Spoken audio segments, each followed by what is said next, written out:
మన మధ్యలో ఉన్న రవణ గారిని వాక్య ధ్యానంలోకి నడిపించవలసిందిగా కోరుకుంటున్నాను. Over to Ravana. Thank you Vijay. దేవుని నామానికి స్తోత్రాలు. బైబిల్ స్టడీలో పాల్గొన్న మీ అందరికీ ప్రభు పేరట నా వందనాలు తెలియజేస్తా ఉన్నాను. మరి ఒక వారం మనందరం కలిసి ఈ విధంగా దేవుని యొక్క వాక్యాన్ని ధ్యానించడానికి దేవుడు తన యొక్క మహాకృపను బట్టి మనకిచ్చిన చక్కటి సమయాన్ని బట్టి ముందుగా దేవునికి కృతజ్ఞతాస్తుతులు చెల్లిస్తున్నాను. పాల్గొన్న మీ అందరిని కూడా దేవుడు ఆశీర్వదించాలని మరి నా వ్యక్తిగత ప్రార్థనలో జ్ఞాపకం చేసుకోవడం జరుగుతుంది. మీరు కూడా మీ వ్యక్తిగత ప్రార్థనలో మరి మన గ్రూప్ లో జాయిన్ అవుతున్న వారిని, అదే రీతిగా మరి వారి కుటుంబాల్ని మీరు ప్రార్థనలో ఎత్తి పట్టాలని కోరుతూ ఉన్నాను. అంత మాత్రమే కాకుండా మన స్నేహితులు, మన ఆత్మీయులు, మన బంధువులు వాక్యం పట్ల ఆసక్తి కలిగినటువంటి వారికి కూడా మనం ఈ బైబిల్ స్టడీని పరిచయం చేసి వాళ్ళు కూడా రెగ్యులర్ గా జాయిన్ అయ్యే విధంగా కొంత మనం వాళ్ళని ఎంకరేజ్ చేస్తే బాగుంటుందని ఆశపడతా ఉన్నాం. మరి ఫస్ట్ టైం ఎవరైనా ఆ విధంగా వచ్చుంటే వారందరినీ కూడా ప్రభు పేరట ఈ గ్రూప్ లోకి ఆహ్వానిస్తూ మరి దేవుని యొక్క వాక్యాన్ని మనం ధ్యానించుకోవడానికి ముందుకు వెళ్దాం.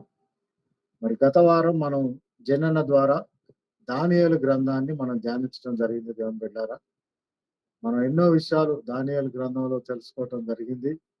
మరి ఆ విషయాలన్నీ కూడా మరి వాక్యాన్ని అంటే దానియేలు గ్రంథాన్ని మనం ధ్యానించడానికి ఓపెన్ చేసినప్పుడు ఒకసారి మనకి జరిగినటువంటి యొక్క ఆ సర్వేని మనం ఏమాత్రం కూడా ఉట్టిగా విని వదిలేయటం లేకపోతే దీన్ని మనం ఏం పట్టించుకోకుండా ఉండటం కాదు, కానీ దాన్ని మనం ఖచ్చితంగా మన యొక్క ఆత్మీయ జీవితాలకి ఎప్పుడైతే మనం ఈ పుస్తకాలు చదవాలని ఓపెన్ చేసి చదువుతుంటామో అప్పుడు ఓవరాల్ గా ఈ విషయాలు మనం చూసి వాటి మీద ఒక అవగాహన కలిగి ఆ తర్వాత ఆ గ్రంథాన్ని మనం చదివి ధ్యానిస్తే బాగుంటుందనే ఉద్దేశంతో మరి ఈ కార్యక్రమం ఏర్పాటు చేయడం జరిగింది. మరి ఎంతగానో ప్రార్థించి దేవుని యొక్క ప్రేరేపణను బట్టి విజయ్ ఈ విషయాన్ని గురించి మరి దాసన్నతో నాతో మాట్లాడినప్పుడు మరి మేము ప్రార్థనా పూర్వకంగా దీని గురించి ఆలోచించి మరి జనాన్ని సంప్రదించినప్పుడు జనాన్ని కూడా ఎంతో సంతోషంగా మరి దీనికోసం తన యొక్క సమయాన్ని కేటాయించి మరి వీలైనంత వరకు అన్నే వాక్యం తీసుకోవటం మనం చూస్తా ఉన్నాం. ఎప్పుడన్నా చాలా ప్రోగ్రామ్స్ బిజీలో ఉన్నప్పుడు అన్న మరి దాసన్న కానీ నాకు కానీ లేకపోతే ఈ మధ్య రీసెంట్ గా మన సత్యరాజు బ్రదర్కి చెప్పినప్పుడు మరి ఈ రీతిగా మధ్య మధ్యలో మేము తీసుకోవడం జరుగుతూ ఉంది. ఏదేమైనప్పటికీ దేవుని యొక్క వాక్యం మనందరం కలిసి ధ్యానించే భాగ్యాన్ని దేవుడు ఇచ్చారు. అందుని బట్టి దేవునికి వందనాలు చెల్లిస్తూ ఈ రోజు మనం ధ్యానించేటటువంటి గ్రంథము అపోస్తలుడైన పౌలు ఫిలోమోనుకు రాసినటువంటి పత్రిక. అపోస్తలుడైన పౌలు ఫిలోమోనుకు రాసిన పత్రిక. ఇది క్రొత్త నిబంధన గ్రంథంలో 199వ పేజీ 199వ పేజీలో ఉంది. 199వ పేజీలో ఒకే అధ్యాయం ఈ గ్రంథం అంతా 25 వచనాలతోటి ఈ గ్రంథం ఉంది. ఆ మాటకు వస్తే బైబిల్లో ఉన్నటువంటి 66 పుస్తకాల్లో కూడా దేవుని బిడ్డారా కేవలం ఒక 5 మాత్రమే ఒకే అధ్యాయం ఉన్నటువంటి పుస్తకాలు ఉన్నాయి. 66 పుస్తకాల్లో 5 పుస్తకాలుగా పరిగణించబడ్డవి ఒకే అధ్యాయం ఉన్నటువంటి పుస్తకాలు 5.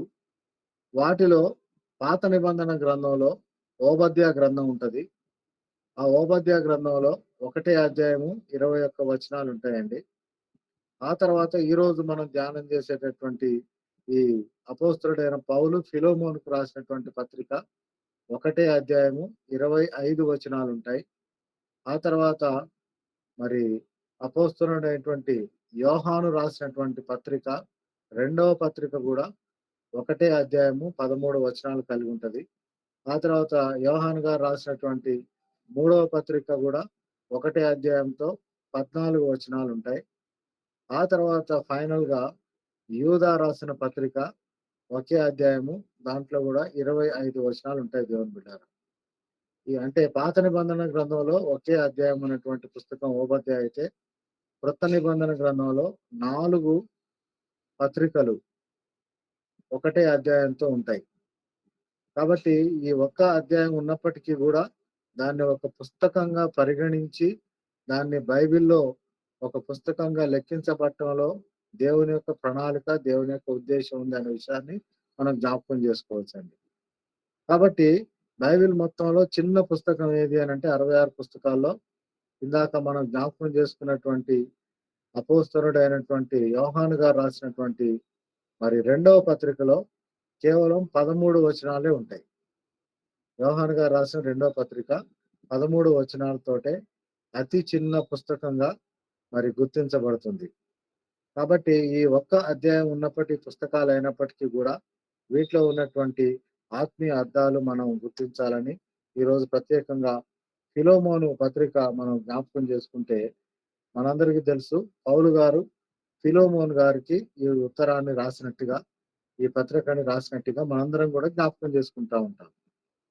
సో, ఈ 25 వచనాల్లో మనం చూసేటటువంటి విషయాలు ఒక బ్రీఫ్‌గా మనం ఆలోచిస్తే, మరి పౌలు గారు రాసినటువంటి పత్రికల గురించి ఈ మధ్యలో మరి ఇంతకుముందు మనకి ధ్యానాలప్పుడు చెప్పినట్టుగా జనన గారు గాని, సత్యరాజు గారు గాని చెప్పారు. మరి చెరసాలలో ఉండి రాయబడినటువంటి పత్రికలు 4 అనే విషయాలు చెప్తున్నప్పుడు, ఈ ఫిలోమోను పత్రికను గూడా చెరసాలలో ఉండి రాసినటువంటి పత్రికలలో ఒక పత్రికగా వివరించటం జరిగింది. కాబట్టి ఈ పత్రిక గూడా ప్రిజన్ అపోస్తల్ అనంటే చెరసాలలో ఉండి పౌలు గారు రాసినటువంటి పత్రిక. మనం అపోస్తల కార్యాల గ్రంథం 28 అధ్యాయం చివరి అధ్యాయము ఆ లాస్ట్ వచనాలు మనం చూస్తున్నప్పుడు పౌలు గారు మరి అక్కడ రోమా పట్టణంలో ఒక ఇంటిలో అద్దెకుండి తనకి రోమా ప్రభుత్వం విధించబోయేటటువంటి శిక్ష కోసం ఎదురు చూస్తూ ఉన్నటువంటి సమయం అది. దాదాపుగా 2 సంవత్సరాల పాటు ఆయన ఈ రోమా ప్రభుత్వం వారి యొక్క హౌస్ అరెస్ట్‌లో అంటే ఆహ్, ఒక జైలు లాంటి ఒక గదిలోనో లేకపోతే మనం బయట అనుకునేటటువంటి ఒక జైలు పరిస్థితి కాదు గానీ దేవుని బిడ్డలారా. హౌస్ అరెస్ట్ అంటే ఒక ఇంట్లోనే అతను నిర్బంధించబడినట్టుగా. అతను ఆ ఇల్లు దాటి లేకపోతే ఆ కాంపౌండ్ దాటి మనలాగా బయట తిరగటానికి వీల్లేనటువంటి ఒక నిర్బంధాన్ని పౌలు గారు ఎదుర్కొన్నారనే విషయాలు మనకి చరిత్ర గ్రంథాలు జ్ఞాపకం చేస్తా ఉంటాయి. ఆ విధంగా 2 సంవత్సరాలు ఆయన ఆ చెరసాలలో ఉండటం జరిగింది. ఆ చెరసాలలో ఉండి మరి అతని దగ్గరికి వచ్చేటటువంటి సంఘస్థులు గాని, విశ్వాసుల్ని గాని ఆయన బలపరుస్తూ, వాక్యాన్ని బోధిస్తూ అనేక విషయాలు వాళ్ళకి వివరించటం అనేది ఈ 2 సంవత్సరాల్లో జరుగుద్ది. ఆ తర్వాత రోమా ప్రభుత్వం వారు ఆయనకి మరణశిక్ష విధించటం ద్వారా ఆయన మరి హతసాక్షిగా మారారనే విషయాలు, హతసాక్షి అయ్యారనే విషయాలు మనం చదువుకుంటా ఉండొచ్చు. అయితే ప్రత్యేకంగా ఈ ఫిలోమోను రాసినటువంటి పత్రికని ఒకసారి మనం జ్ఞాపకం చేసుకుంటున్నప్పుడు, ఫిలోమోను పత్రికలోకొచ్చేసరికి ఒక అద్భుతమైనటువంటి ప్రత్యేకత ఉంది. ఏంటి అనంటే, ఫిలోమోను పత్రిక ఒక సంఘానికి రాసినటువంటిది కాదు గానీ, ఇది ఒక వ్యక్తికి రాసినటువంటి ఒక పత్రిక అనే విషయాన్ని మనం జ్ఞాపకం చేసుకోవచ్చు. అపోస్తలుడైనటువంటి పౌలు గారు కొలస్సీ పట్టణంలో పరిచర్య ప్రారంభించినప్పుడు, ఈ ఫిలోమోను గారు వారి ఇంట సంఘాన్ని సమకూర్చి, వారి ఇంట సంఘాన్ని నడిపించినప్పుడు, పౌలు గారు అక్కడుండి వాక్యాన్ని బోధించటం, మరి ఒక సంఘం ఈ ఫిలోమోను గారి ఇంట్లో ఉన్నట్టుగా మనకి కొలస్సీ పత్రికలో చూసినప్పుడు మనం జ్ఞాపకం చేసుకోవచ్చు. మనం చదువుకోవచ్చు.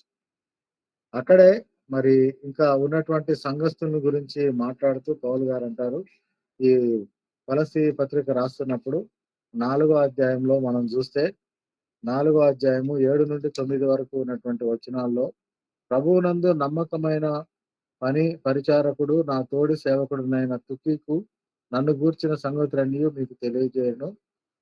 మీరు మా స్థితి తెలుసుకొనున్నట్లును, మీ హృదయములను అతడు ఆదరించున్నట్లును, అతనితో అతనితో కూడా నమ్మకమైన ప్రియ సహోదరుడైన ఒనేసిమును మీ యొద్దకు పంపుచున్నాను. ఇతడు మీ యొద్ద నుండి వచ్చిన వాడే. వీరిక్కడి సంగతులన్నీయు మీకు తెలియజేతురు అని పౌలు గారు తన యొక్క కొలస్సీ పత్రికలో కొలస్సీ సంఘానికి రాస్తున్నప్పుడు ఒనేసిము గారి గురించి చెప్పినటువంటి విషయాలు మనం చూస్తాం దేవుని బిడ్డలారా. కాబట్టి ఈ ఫిలోమోను గారు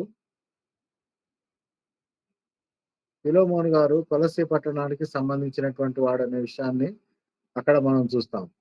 ఆ తర్వాత మనం గమనించినప్పుడు మరి ఈ కొలస్సీ సంఘం గురించి మొదటి 2 వచనాల్లో మనం చూస్తే పౌలు గారు క్రీస్తు యేసు ఖైదీనైన పౌలును, సహోదరుడైన తిమోతియు, మీ ప్రియుడును, జత పనివాడునైన ఫిలోమోనుకును, మన సహోదరి అయిన అప్పియాకును, తోడి యోధుడైన అర్దిప్పునకును, నీ ఇంట ఉన్న సంఘమునకును శుభమని చెప్పి వ్రాయినది అనే మాట ఈ 2 వచనాల్లో మనం చూస్తాం.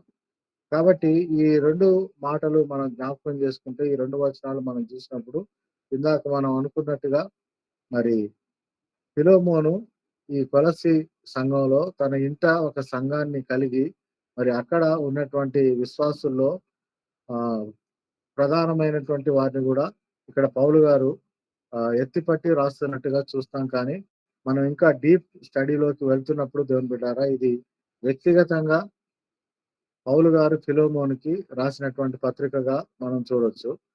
అయితే ఇక్కడ ఉన్నటువంటి అంశాలు గూడా మనం ఆలోచిస్తున్నప్పుడు, మనందరికీ తెలిసినట్టుగా ఒనేసిము గురించి పౌలు గారు ఫిలోమోనుకి ఒక రికమెండేషన్ లెటర్ లాగా, అంటే ఒక సిఫారసు పత్రం లాగా దీన్ని రాస్తున్నట్టుగా మనందరం చాలా సార్లు చదివి జ్ఞాపకం చేసుకునుంటాం. ఒనేసిము బ్యాక్‌గ్రౌండ్ గురించి గూడా మనం మాట్లాడుతున్నప్పుడు, తెలుసుకుంటున్నప్పుడు, ఒనేసిము ఈ ఒనేసిము అతను ఫిలోమోను దగ్గర ఒక బానిసగా ఉన్నటువంటి వాడు. ఫిలోమోను గారు ఒనేసిమును వెల ఇచ్చి కొనుక్కొని తన ఇంట్లో పని కోసం ఏర్పాటు చేసుకున్నటువంటి ఒక బానిస, లేకపోతే ఒక దాసుడు, లేదా ఒక సేవకుడుగా ఆహ్, మనం జ్ఞాపకం చేసుకోవచ్చు. సో, ఆ విధంగా ఒనేసిము ఫిలోమోను గారి ఇంట్లో ఉండి, తాను కొంతకాలం గడిచిన తర్వాత అక్కడి నుండి కొంత సొమ్ము తీసుకొని పారిపోయి, మరి అతను రోమా పట్టణానికి పారిపోయినట్లుగా, రోమా పట్టణంలో పౌలు గారి దగ్గర మరి దేవుని యొక్క వాక్యాన్ని విని, అక్కడ మరి దేవుని యొక్క వాక్యానికి తనని తాను అప్పగించుకొని రక్షణ పొంది విశ్వాసిగా మారి, పౌలు గారితో పాటు ఆయనకి పరిచర్యలో మరి సహాయపడేటటువంటి వాడిగా ఉన్నట్టుగా మనం కింద ఉన్నటువంటి విషయాల్లో మనం ముందు ముందు చూసుకుంటూ వెళ్తా ఉంటాం దేవుని బిడ్డలారా. కాబట్టి ఇది ఒనేసిముకి, ఫిలోమోనుకు ఉన్నటువంటి ఒక రిలేషన్ అన్నమాట. అంటే ఫిలోమోను గారింట్లో బానిసగా ఉన్నటువంటి ఒనేసిము మరి ఆ ఇంట్లోనే కొంత సొమ్ము దొంగిలించి, ఆ సొమ్ముతోటి రోమా పట్టణానికి పారిపోయి, మరి స్వేచ్ఛగా జీవించాలని ఆశపడినటువంటి వాడనే విషయం ఇక్కడ మనకి తెలుస్తా ఉంది. సో, ఆ విధంగా అతను స్వేచ్ఛను కోరుకొని బానిసత్వం నుండి బయటకు వెళ్ళిపోయిన తర్వాత, మరి పౌలు గారిని కలుసుకున్న తర్వాత, పౌలు గారి ద్వారా రక్షణ పొందిన తర్వాత, పౌలు గారితో పాటు పరిచర్యలో మరి సహాయకరంగా ఉన్న తర్వాత జరిగింది ఏంటి అనంటే దేవుని బిడ్డారా, విచారకరంగా మరి అక్కడ పౌలు గారు ఏమన్నారంటే ఒనేసిముని, "బాబు నువ్వు నాతో పాటు ఉండటం అనేది మంచిది గాదు. లేకపోతే పద్ధతి గాదు. ఎందుకు అనంటే నువ్వు అక్కడి నుండి ఒక బానిసగా ఉన్నటువంటి వాడివి. దొంగతనం జేసి ఇక్కడికి తప్పించుకొని పారిపోయి వచ్చావు గానీ, మరి నువ్వైతే నీ యజమానికి నువ్వు బానిసగానే ఉండాలి. నీ యజమాని దగ్గర నువ్వు ఒక దాసుడిగా, పనివాడిగానే ఉండాలి గానీ, ఈ విధంగా నువ్వు పారిపోవటం అనేది మంచిది గాదు" అనే విషయాన్ని మరి ఒకవేళ ఒనేసిముకి పౌలు గారు మరి బోధించి ఎడ్యుకేట్ జేసి లేకపోతే అతన్ని ఒప్పింపజేసి తిరిగి ఫిలోమోను దగ్గరికి పంపించటానికి, మరి అతనిలో ఉన్నటువంటి భయాన్ని తీసివేయటానికి ఒక రికమెండేషన్ లెటర్‌గా మరి ఈ లెటర్‌ని రాసి ఇచ్చి పంపిస్తున్నట్టుగా మనం జ్ఞాపకం చేసుకోవచ్చు దేవుని బిడ్డలారా.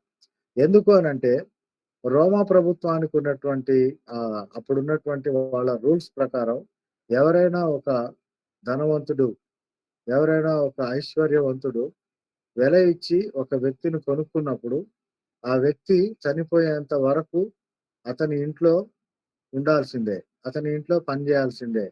అతడు గాని, అతని కుటుంబ సభ్యులు గాని చెప్తున్నటువంటి ప్రతి పనిని అతడు చేసి, వారికి దాసుడిగా దాసోహమై ఉండాల్సిందే గాని, ఎదురు తిరగటానికి గాని, పారిపోవటానికి గాని ప్రయత్నిస్తే రోమా ప్రభుత్వపు శిక్ష ప్రకారం అయితేనా అతన్ని కఠినంగా మరి శిక్షించి జైల్లో పడేయొచ్చు. లేదా మరణానికి కూడా అప్పగించగలిగే ఒక చట్టం ఆ రోమా ప్రభుత్వంలో ఉందండి.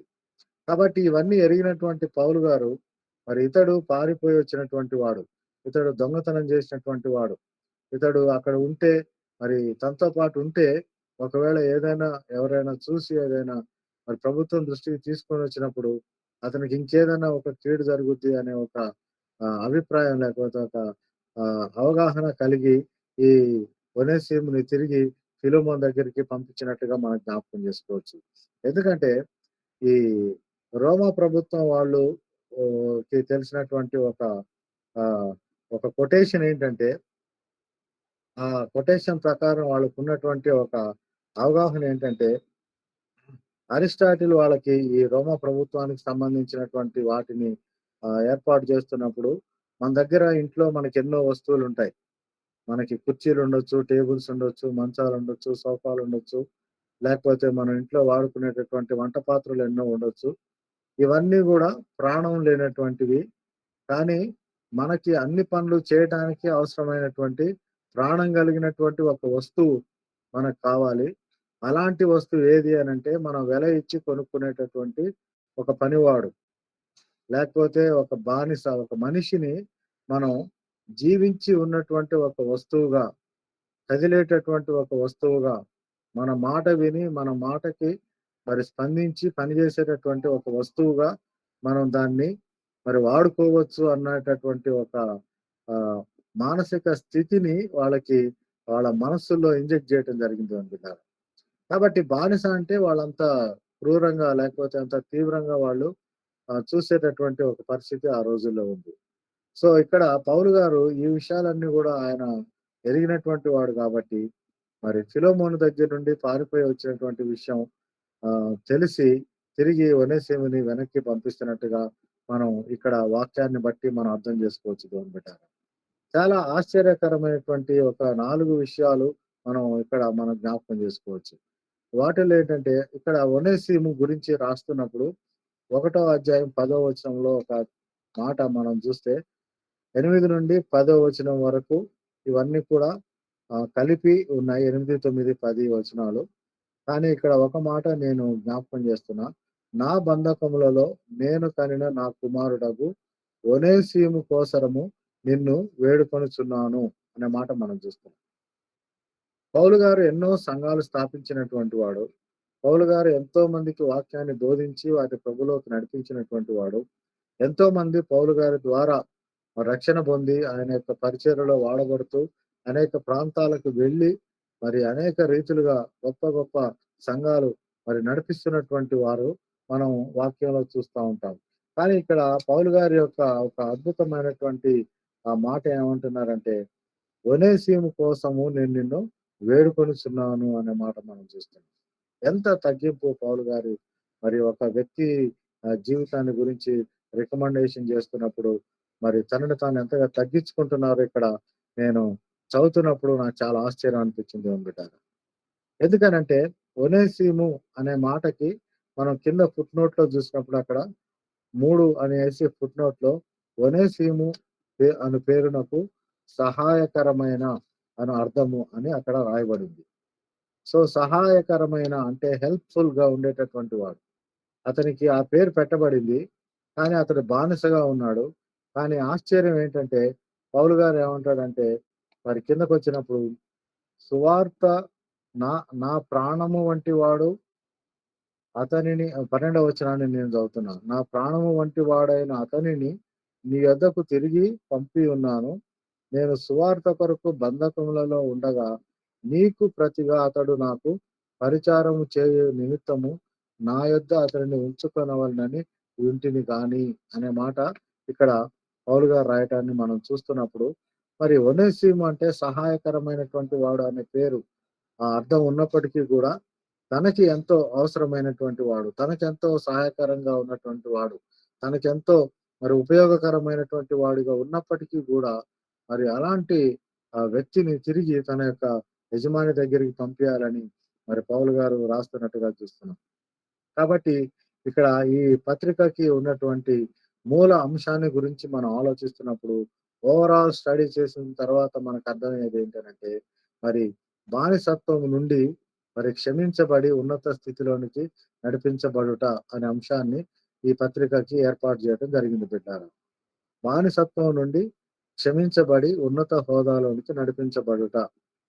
అంటే ఒక వ్యక్తి తన యొక్క జీవితాన్ని ప్రభువుకి సమర్పించుకున్నప్పుడు, మరి ఒకవేళ మనం ఆత్మీయ జీవితం విషయంలో గురించి ఆలోచిస్తే గూడా, ఇక్కడైతే ఇతను మరి తన యజమానుడైనటువంటి ఫిలోమోను ద్వారా మరి కొనబడి, అతని ఇంట్లో పనిచేస్తూ పారిపోయి, మరి దొంగతనం చేసి పౌలు గారి దగ్గరికొచ్చిన తర్వాత, మరి అక్కడ ప్రభువుకి తన జీవితాన్ని సమర్పించుకోవటం ద్వారా పాప బంధకాల్లో నుండి, పాప బానిసత్వం నుండి విడుదల పొందిన తర్వాత, పశ్చాత్తాపంతో తన యొక్క జీవితాన్ని మార్చుకున్న తర్వాత దేవుని బిడ్డారా, క్షమించబడిన తర్వాత తిరిగి అతని హోదాని మరి అప్పగించటానికి మరి పేతురు గారు పౌలు గారు చేస్తున్నటువంటి ఒక గొప్ప మరి పరిచర్య లేకపోతే ఒక పనిగా మనం ఈ గ్రంథంలో ఉన్నటువంటి మూల వాక్యాన్ని, మూల అంశాన్ని మనం జ్ఞాపకం చేసుకోవచ్చు. కదా, ఆత్మీయ జీవితంలో కూడా మనం కూడా ఒకప్పుడు బానిసత్వంలో ఉన్నటువంటి వారం. మనం పాపానికి బానిసలైనటువంటి వారం. మునుపు మరి దుర్మార్గులము. చాలా విషయాలు వాక్యంలో చూస్తే. చీకటి సంబంధులము, శరీర ఆశ నెరవేర్చుకునే వాళ్ళం. మన ఇష్టానుసారంగా జీవించడానికి మరి ఇష్టపడేటటువంటి వారు అహంకారులం.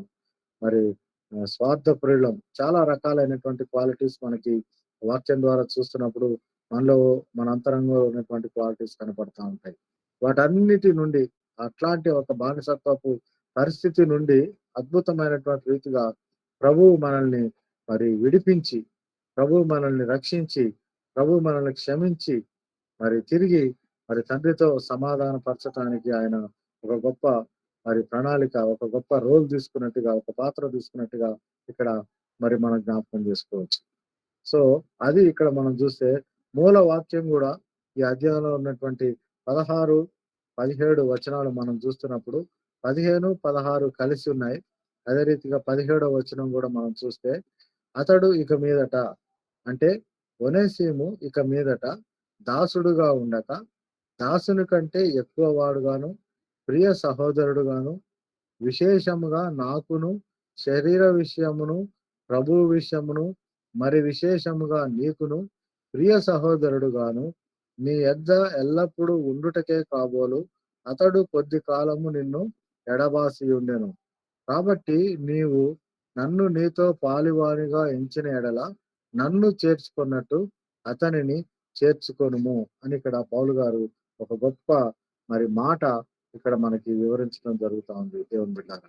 ఇందాక మనం అనుకున్నట్టుగా మరి కోల్పోయినటువంటి బానిసత్వపు ఆ స్థితి, యజమాని దగ్గర నుండి పారిపోయినటువంటి స్థితి నుండి తిరిగి ఒక చక్కటి ఉన్నత స్థితిలోనికి ఇతన్ని మరి అప్పగించటానికి పౌలు గారు సిద్ధపరిచి మరి ఫిలోమోన్ దగ్గరికి పంపిస్తున్నట్టుగా మనం చూస్తున్నాం. ఎంత చక్కటి మాటలండి కదా! ఇక్కడ మనం ఆలోచించినప్పుడు అతడు దాసుని కంటే ఎక్కువ వాడుగాను, ప్రియ సహోదరుడుగాను, మరి ఇక్కడ ఏమంటున్నాడంటే ఆహ్, నీతో పాలివాడిగా ఎంచిన ఎడల, నన్ను నీతో పాలివానిగా ఎంచిన ఎడలగా అతనిని కూడా పాలివానిగా చేర్చుకొనుము అన్నటువంటి ఒక ప్రాముఖ్యమైన అర్థాన్నిస్తూ మరి పౌలు గారు ఈ ఉత్తరాన్ని రాస్తున్నట్టుగా మనం జ్ఞాపకం చేసుకుంటున్నాం దేవుని బిడ్డారా. కాబట్టి ఈ అధ్యాయం అంతా చదువుతా ఉన్నప్పుడు మనకి చక్కటి ఒక మానసికంగా ఒక అవగాహన కలుగుతా ఉంటది. ఫిలోమోను మరి తండ్రి అయినటువంటి దేవుడికి సాదృశ్యంగా అనుకుంటే, ఒనేసిము మనకి సాదృశ్యంగా అనుకుంటే, పౌలు గారు ప్రభువుకి సాదృశ్యంగా అనుకుంటే, అట్లా ఒక్కొక్క స్టెప్‌లో మనం చూస్తా ఉన్నప్పుడు, అతడు నీ దగ్గర దొంగిలించిన దాన్ని నేను నా లెక్కలో నేను దాన్ని తీరుస్తా.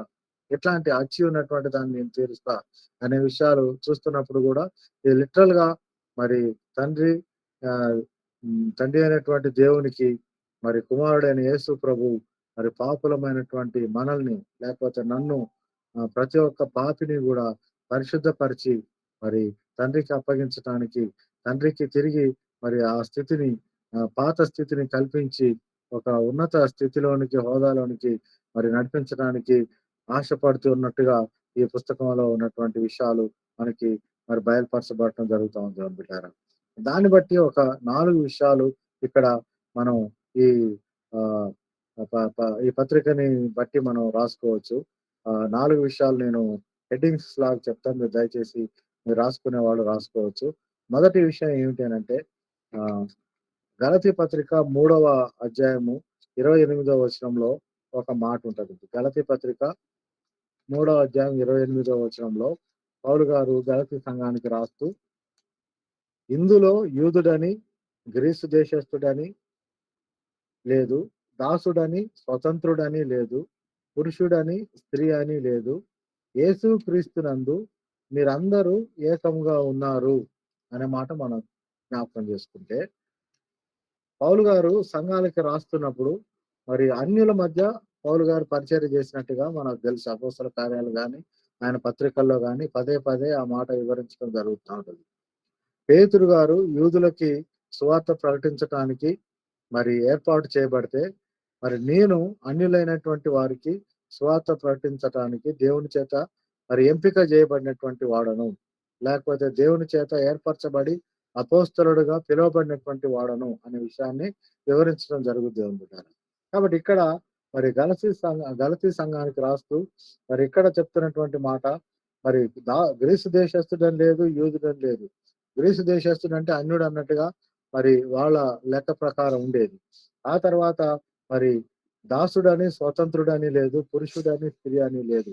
అంటే భేదం ఏమి లేదు అనే విషయాన్ని ఇక్కడ వివరిస్తూ, మరి ఇతన్ని దాసుడిగా నువ్వు ఎంచబాకు. బానిసగా ఎంచబాకు. పరిచారకుడిగా ఎంచబాకు. ప్రభువులో ప్రభువులో రక్షణ పొందినటువంటి వారు విశ్వాసులందరూ కూడా మరి ప్రభువులో ఏకస్తులై ఉన్నారనే విషయాన్ని మరి ఫిలోమోనికి ఇక్కడ జ్ఞాపకం చేస్తూ మరి ఈ పత్రిక రాస్తున్నట్టుగా చూస్తున్నాం. ఆ రోజుల్లో ఇందాక నేను మీకు జ్ఞాపకం చేసినట్టు మరి ఒక సామాజిక పరంగా చూసినప్పుడు ఒక పెద్ద అడ్డుగోడ లాంటివి కొన్ని ఉన్నాయి. సమాజ పరంగా చూసినప్పుడు దాసులకి, యజమానులకి ఉండేటటువంటి మరి బౌండరీస్ చాలా ఉండేయి. పరిధులు చాలా ఉండేయి. కాబట్టి ఒక పరిధిని దాటి ఇక్కడ పౌలు గారు ఫిలోమోనుతో రాస్తున్నట్టుగా చూస్తున్నాం. ఒక యజమానికి, దాసునికి ఉన్నటువంటి సంబంధం, యజమానికి, బానిసకి ఉన్నటువంటి సంబంధాన్ని ఇప్పుడు మరి వీరిద్దరూ కూడా మరి రక్షణ పొందిన తర్వాత ప్రభువులో ఒక విశ్వాసులుగా ఐక్యంగా మార్చబడిన తర్వాత ఉన్నటువంటి సంబంధాన్ని చూసి మాట్లాడుతూ క్రైస్తవులుగా, విశ్వాసులుగా సామాజికమైనటువంటి ఒక ఏకస్థితి కలిగి ఉండాలనే విషయాన్ని ఇక్కడ మొట్టమొదటి విషయంగా పౌలు గారు మనకి వివరిస్తున్నట్టుగా మనం చూస్తున్నాం దేవుని బిడ్డారా. ఇది మొట్టమొదటి మాట. అంటే ఫిలోమోను గారు ఈ ఒనేసిముని పౌలు పత్రిక ద్వారా చేర్చుకోవటం ద్వారా జరిగేటటువంటి మొట్టమొదటి విషయం ఏంటంటే, బానిసకి, యజమానికి ఉన్నటువంటి సంబంధం మారిపోయి ఇప్పుడు ఏమైంది అనంటే, క్రైస్తవుల మధ్య లేకపోతే విశ్వాసుల మధ్య ఒక విశ్వాసికి, ఇంకొక విశ్వాసికి మధ్య ఉండేటటువంటి ఒక సంబంధంగా ప్రభు ఏర్పాటు చేసినట్టుగా మరి పౌలు గారు వివరించడం జరుగుతా ఉంది. ఆ తర్వాత రెండవ విషయాన్ని మనం జ్ఞాపకం చేసుకుంటున్నప్పుడు, రెండవ విషయాన్ని ఇదే పత్రిక మొదటి అధ్యాయం 16వ వచనంలో మనం చూస్తే, 16వ వచనంలో ఇందాక నేను మీకు జ్ఞాపకం చేశాను.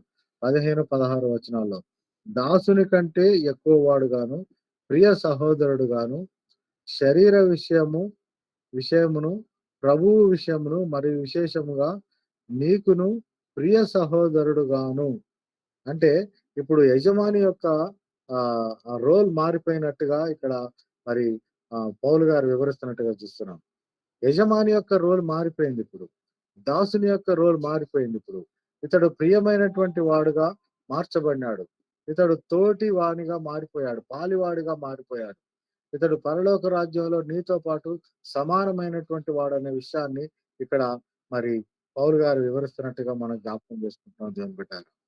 ఇది ఆ రోజుల్లో ఒక రకంగా చెప్పాలంటే ఒక రివైవల్ తీసుకొచ్చేటటువంటి ఒక సంఘటన. ఎందుకంటే సంఘానికి తెలుసు ఒనేసిము ఎలాంటి వాడో. సంఘానికి తెలుసు ఫిలోమోను గారు ఎంత ఉన్నతమైనటువంటి వాడో. ఆయన ఎంత ఆస్తిపరుడో, ఎంత అధికారం కలిగినటువంటి వాడో, అతని ఇంట సంఘం కూడుకుంటుందంటే అతనికి ఎంత పెద్ద ఇల్లు కలిగినటువంటి వాడో, ఎంత సోషల్ స్టేటస్ కలిగినటువంటి వాడో, ఇవన్నీ గూడా అక్కడ కొలస్సీ సంఘంలో ఆ సంఘానికి తెలుసు. అట్లాంటి ఒక పరిస్థితి నుండి మనం ఆలోచిస్తే దేవుని బిడ్డారా విచారకరంగా మరి ఒకవేళ ఇతన్ని చేర్చుకుంటే సంఘం ఏ రీతిగా రెస్పాండ్ అవుద్దో అనే విషయాన్ని గూడా మరి పౌలు గారు అక్కడ ఆ సంఘాన్ని గురించి, ఆ సంఘంలో ఉన్నటువంటి పెద్దలను గురించి, ఆ పైన 2 వచనాల్లోనే మరి మాట్లాడటం అనేది మనం చూస్తాం. అద్దెపు గురించి మాట్లాడటం, అప్పియా గురించి మాట్లాడటం మనం చూస్తాం. కాబట్టి ఇది రెండో విషయం. ఏంటి అనంటే, ఈ రెండో విషయాల్లో మనం చూసేది మరి ఒక యజమానికి, బానిసకి ఉన్నటువంటి సంబంధాన్ని ప్రభువు అంటే పౌలు గారు మారుస్తూ మరి విశ్వాసులైనటువంటి వారు అందరూ సమానమే అనే విషయాన్ని ఇక్కడ వివరిస్తున్నట్టుగా మనం జ్ఞాపకం చేసుకోవచ్చు. కాబట్టి ఇది రేపు సమాజం వారు చూసినప్పుడు వీరి యొక్క మరి సంబంధం లేకపోతే వీరిలో ఉన్నటువంటి ఆ యొక్క క్షమాపణ, వీరిలో ఉన్నటువంటి సమానత్వం, వీళ్ళలో ఉన్నటువంటి ఐకమత్యం ఇవన్నీ కూడా దేవుని యొక్క ప్రేమని సమాజానికి చూపించటానికి ఒక మాదిరిగా ఉండాలని ఏర్పాటు చేసినట్టుగా మనం జ్ఞాపకం చేసుకోవచ్చు. ఆ తర్వాత మూడవ విషయం ఏంటి అనంటే మరి ఆహ్, తన యొక్క ప్రేమని ఇక్కడ పౌలు గారు మరి వ్యక్తపరచడాన్ని మనం చూడొచ్చు. 10వ వచనంలో మనం చూసినప్పుడు అక్కడ ఆహ్, ఇందాక మనం జ్ఞాపకం చేసుకున్నట్టు కావున యుక్తమైన దానిని గూర్చి నీకు ఆజ్ఞాపించుటకు క్రీస్తునందు నాకు బహుధైర్యము కలిగియున్నను. వృద్ధుడను ఇప్పుడు క్రీస్తు యేసు ఖైదీనై ఉన్న పౌలను నేను ప్రేమను బట్టి వేడుకొనుట మరీ మంచిదనుకొని ఆహ్, ఒనేసిము కోసరము నిన్ను వేడుకొనుచున్నాను అని ఇక్కడ మరి మాట్లాడుతున్నట్టుగా మనం జ్ఞాపకం చేసుకుంటున్నాం దేవుని బిడ్డలారా. అంత మాత్రమే కాకుండా నీ ఉపకారము బలవంతము చేతనైనట్టు కాక స్వేచ్ఛాపూర్వకమైనదిగా ఉండవలనని నీ సమ్మతి లేక ఏమీ చేయుటకు నాకిష్టం లేదు అని ఫిలోమోనుకి రాస్తున్నట్టుగా చూస్తున్నాం. ఫస్ట్‌లో మనం చూసినప్పుడు కొంత సామాజిక పరమైనటువంటి విషయాలు ట్రెడిషనల్ గాని, లేకపోతే సోషల్ స్టేటస్‌కి సంబంధించినటువంటివి గాని అక్కడ వివరించినట్టుగా చూస్తున్నాం. ఆ తర్వాత ఒక విశ్వాసికి లేకపోతే ఒక యజమానికి ఒక బానిసకి ఉన్నటువంటి సంబంధం మార్చబడినటువంటి విషయాన్ని గురించి ఇక్కడ వివరిస్తున్నట్టుగా చూస్తున్నాం. మూడో విషయాన్ని ఇప్పుడు మనం చదువుకున్న 10వ అధ్యాయం 10వ వచనం, 14 వచనాలు మనం చూసినప్పుడు, ఈ అధ్యాయంలో మనం చూస్తున్నప్పుడు మరి వ్యక్తిగతంగా మరి ఫిలోమోన్ గారి యొక్క ఆ విషయాన్ని ఆయన హైలైట్ చేస్తూ మాట్లాడుతున్నట్టుగా చూస్తున్నాం. ఫిలోమోన్ గారి యొక్క లక్షణాలు, ఆయన ఏ విధంగా ప్రేమ కలిగినటువంటి వాడు, ఏ విధంగా మరి అనేకులకు మరి ఆప్యాయతలు పంచేటటువంటి వాడు. ఫిలోమోను అనే మాటకి అర్థం ప్రియమైనటువంటి వాడు. లేకపోతే ఆప్యాయతలు కలిగినటువంటి వాడు. హాస్పిటాలిటీ అనే మాట చూస్తాం. లవింగ్ పర్సన్ అనే మాట మనం చూస్తాం ఇంగ్లీష్‌లో. కాబట్టి చాలా ప్రేమ కలిగినటువంటి వాడు ఫిలోమోను. చాలా ఆప్యాయత కలిగినటువంటి వాడు ఫిలోమోను. కాబట్టి ఇన్ని మంచి లక్షణాలు కలిగినటువంటి నీకు నేను ఈ విధంగా మరి ఒక రికమెండేషన్ చేయటానికి నేను ధైర్యం చేస్తున్నా, బతిమాలుతున్నా అనే విషయాన్ని ఇక్కడ పౌలు గారు మరి జ్ఞాపకం చేస్తున్నట్టుగా మనం చూస్తా ఉండొచ్చు దేవుని బిడ్డలారా. కాబట్టి ఇక్కడ ఫిలోమోనుకి రాస్తున్నప్పుడు పౌలు గారు అనేక ఆహ్, విషయాలు దృష్టిలో పెట్టుకొని రాస్తున్నట్టుగా చూస్తున్నాం. కాబట్టి మరి ఇక్కడ ఒనేసిము యొక్క క్వాలిటీస్ గురించి ఇక్కడ వివరిస్తున్నట్టుగా ఈ పత్రికలో మనం చూడొచ్చు. ఆ తర్వాత నాలుగవ విషయానికొస్తే చివరి ఆ విషయానికి మనం ఆలోచిస్తున్నప్పుడు మరి ఎవరైనా ఒక వ్యక్తి తన యొక్క జీవితాన్ని ప్రభువుకి సమర్పించుకుంటే, ఏ పరిస్థితుల్లో ఉండి మరి సమర్పించుకున్నా ఇక్కడ ఒనేసిము ఒక బానిసగా ఉన్నటువంటి వాడు. మరి ఒక వ్యక్తికి అమ్మబడినటువంటి వాడు. ఒక వ్యక్తి చేత కొనబడినటువంటి వాడు. అయినప్పటికీ గూడా మరి దొంగతనం జేసి దొంగగా మారినప్పటికీ గూడా ప్రభువుకి తన జీవితాన్ని సమర్పించుకున్నప్పుడు, ప్రభువుకి తన జీవితాన్ని సంపూర్తిగా అప్పగించుకున్నప్పుడు, పశ్చాత్తాపపడి మరి మారు మనసు పొందినప్పుడు, ప్రభువుకి తన జీవితాన్ని మరి పూర్తిగా సంపూర్ణమైనటువంటి సమర్పణ చేసుకున్నప్పుడు తిరిగి మరి ఒక ఉన్నత స్థితిని దేవుడిస్తాడనే విషయాన్ని ఈ పత్రిక చదువుతున్నప్పుడు మనకు అర్థమవుతా ఉంటదండి. కాబట్టి ఈ 4 విషయాలు గూడా మనం ఈ ఈ పత్రిక చదవటం ద్వారా అర్థం జేసుకోవచ్చు. ఈ 25 వచనాల్లో. మరి అప్పుడున్నటువంటి సామాజిక పరిస్థితుల గురించి, ఆ తర్వాత యజమానికి మరి ఒక బానిసకి, పనివాడికి, దాసుడికి ఉన్నటువంటి పరిస్థితిని గురించి అంత మాత్రమే గాకుండా మరి మనం చూసినప్పుడు మరి ఫిలోమోను యొక్క మంచి క్వాలిటీస్ గురించి మనం చూస్తాం.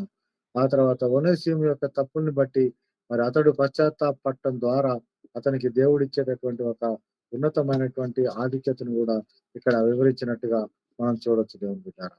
ఆ తర్వాత ఈ పత్రికలో ఉన్నటువంటి మరి 25 వచనాల్ని 5 భాగాలుగా విభజించటం జరిగిందండి. 25 వచనాలని 5 భాగాలుగా విభజించారు. ఆ 5 భాగాల గురించి నేను మీకు బ్రీఫ్‌గా వివరిస్తాను. మొదటి 3 అధ్యాయాలు అంటే 1-3 వరకు ఉన్నటువంటి ఆ 3 వచనాల్లో మరి పౌలు గారు మరి ఫిలోమోను ఇంట ఉన్నటువంటి సంఘానికి అభినందనలు తెలియజేస్తున్నట్టుగా మనం చూస్తాం. అప్రిషియేషన్స్ అన్నమాట. ఫిలోమోను ఇంట్లో ఉన్నటువంటి సంఘానికి మరి పౌలు గారు చెప్పేటటువంటి అభినందనలు. ఆ తర్వాత 4-7 వచనాలు మనం చదివినప్పుడు 4-7 వచనాలు మనం చదివినప్పుడు ఫిలోమోనులో ఉన్నటువంటి ఆ యొక్క గొప్ప విశ్వాసము, ఆ తర్వాత ప్రేమ, ఆ తర్వాత మరి అతడు కలిగి ఉన్నటువంటి ఆ సహాయపడే మనస్తత్వం, లేకపోతే అతడు కలిగి ఉన్నటువంటి ఆ యొక్క ప్రేమ కలిగినటువంటి ఆతిథ్యం ఇచ్చేటటువంటి ఆ యొక్క మనస్తత్వాన్ని బట్టి మరి ఫిలోమోను గారికి కృతజ్ఞతలు తెలియజేస్తున్నట్టుగా మరి 4-7 వచనాలు మనం చదువుకోవచ్చు దేవుని బిడ్డలారా. ఆ తర్వాత 8-20 వచనం వరకు రాయబడినటువంటి ఈ వచనాల్లో మనం చూసేది ఏమిటి అనంటే, దాదాపుగా ఈ 13 వచనాల్లో మరి పౌలు గారు మరి ఫిలోమోనుకి ఒనేసిమును గురించి మరి సిఫారసు చేస్తూ అతడు చేసినటువంటి తప్పుల్ని, లేకపోతే అతడు చేసినటువంటి ఆ యొక్క దొంగతనాన్ని వీటన్నిటిని గూడా క్షమించమని, తిరిగి అతనిని ఒక మరి సంఘ పాలివానిగా, లేకపోతే ఒక ప్రియ సహోదరుడిగా నన్ను ఏ విధంగా అంటే పౌలుని ఏ విధంగా మరి చేర్చుకోవటానికి వాళ్ళు ఆశ కలిగి ఉండేవారో, అలాంటి ఒక రెస్పాన్స్ ఒనేసిము పట్ల గూడా ఫిలోమోను ఇంట ఉన్నటువంటి సంఘం కలిగి ఉండాలని 8-20 వచనాల్లో మరి ఫిలోమోను గారికి వివరిస్తున్నట్టుగా వేడుకుంటున్నాననే మాట గూడా మనం చూసాం. ఆ విధంగా వివరిస్తున్నట్టుగా మనం చూస్తాం. ఆ తర్వాత 21, 22 వచనాలు, ఆ చివరి వచనాల్లో మనం చూసినప్పుడు మరి తిరిగి తాను అక్కడికి రావాలని ఆశపడుతున్నట్టుగా 23వ వచనంలో చూస్తే, "నీ ప్రార్థనల మూలముగా నేను నీకు అనుగ్రహింపబడుదునని నిరీక్షించుచున్నాను గనక, నా నిమిత్తము బస సిద్ధము చేయుము" అని చెప్తున్నారిక్కడ. నా నిమిత్తము బస సిద్ధము చేయము. అంటే నేను రావాలనుకుంటున్నా గాబట్టి నా కోసం నువ్వు మరి ఒక ఉండటానికి కావాల్సినటువంటి వసతి, ఒక గది గావచ్చు, లేకపోతే ఒక ఏర్పాటు గావచ్చు, అవి సిద్ధం చేయమని జెప్పి ఈ 21-22 వచనాల్లో వివరిస్తున్నట్టుగా మనం చూస్తే 22 వచనంలో. ఆ తర్వాత 23, 24, 25 వచనాలు మనం చూసినప్పుడు ముగింపు శుభాకాంక్షలు అక్కడ ఉన్నటువంటి తనతో పాటు ఉన్నటువంటి వారు అతనికి మరి వందనాలు చెప్తున్నట్టుగా దేవుని యొక్క మరి కృప అందరికి తోడుగా ఉండాలని శుభాకాంక్షలు తెలియజేస్తూ ముగిస్తున్నట్టుగా మనం జ్ఞాపకం చేసుకోవచ్చు దేవుని బిడ్డారా. కాబట్టి ఈ విషయాలన్నీ మనం ఆలోచిస్తున్నప్పుడు, ఈ విషయాలన్నీ 25 వచనాలు మనం ధ్యానిస్తా ఉన్నప్పుడు ఓవరాల్‌గా మనం చూస్తున్నప్పుడు నేనిందాక మీకు జ్ఞాపకం చేసినట్టు మరి తండ్రి అయినటువంటి దేవుడికి మరి యేసుక్రీస్తు ప్రభు మన నిమిత్తం లేకపోతే ప్రతి ఒక్క పాపి నిమిత్తం ఏ రీతిగా మరి తన క్రయధనాన్ని చెల్లించి, తన రక్తాన్ని చిందించి, ఆయన మరి క్రయధనాన్ని చెల్లించి మనల్ని కొనుక్కొని, మీరు మీ సొత్తు కాదు, విలువ పెట్టి కొనబడిన వారు, మీరు నాకు ఆలయమై ఉన్నారనే విషయాలు మనం పత్రికలో చదువుతున్నప్పుడు ఏ విధంగా రాయబడి ఉన్నాయో, ఆ రీతిగా మరి తిరిగి మన పాత స్థితి ఏదైతే కోల్పోయామో, ఏదైతే దేవునికి దూరమైనటువంటి స్థితి, ఏదైతే పాపపు మరి బానిసత్వంలో ఉన్నటువంటి స్థితి, బంధకాల్లో ఉన్నటువంటి స్థితి నుండి మరి మార్చి తిరిగి మరి ప్రభువుకి అప్పగించినట్టుగా ఇక్కడ మరి పౌలు గారు మరి ఒనేసిముకి ఒనేసిముని మరి ఫిలోమోన్ గారికి అప్పగిస్తున్నటువంటి ఒక చక్కటి ఇది మనం చూడొచ్చు. ఆ రిలేషన్స్ మనం చూడొచ్చు దేవుని. కాబట్టి ఈ వాక్యాన్ని లేకపోతే ఈ అధ్యాయము ఒక్క అధ్యాయం అయినప్పటికీ కూడా దీంట్లో మరి అనేక విషయాలు ఇమిడి ఉన్నాయనే విషయాన్ని నేను మీ అందరికీ జ్ఞాపకం చేయడం జరుగుతా ఉంది. కాబట్టి ఇప్పుడు వ్యక్తిగతంగా మీరు చదివేటప్పుడు నేను మీకు జ్ఞాపకం చేసిన 5 విభాగాలుగా దాన్ని విభజించి చూసుకోవచ్చు. 1-3 వరకు, 4-7 వరకు, 8-20 వరకు, ఆ తర్వాత 21, 22 వచనాలు, తర్వాత 23-25 ముగింపు వచనాలు, ఇవన్నీ కూడా మీరు చూస్తున్నప్పుడు మీతో దేవుడు మాట్లాడే విషయాలు, మీతో వ్యక్తిగతంగా దేవుడు మరి సంధించేటటువంటి విషయాలు గూడా మీరు ధ్యానించాలని కోరుతూ, మరి దేవుని కృపను బట్టి, దేవుడు నాకిచ్చిన మంచి సమయాన్ని బట్టి మరొకసారి దేవునికి వందనాలు చెల్లిస్తూ విన్న మీ అందరినీ కూడా దేవుడు దీవించాలని, దేవుని యొక్క దీవెనల చేత మీరు నింపబడాలని కోరుకుంటూ పరిశుద్ధాత్మ దేవుడు మనల్ని ఇంకా ముందుకు నడిపించలాగిన కొద్ది మాటలు నేను ముగిస్తున్నాను. అందరికీ వందనాలు.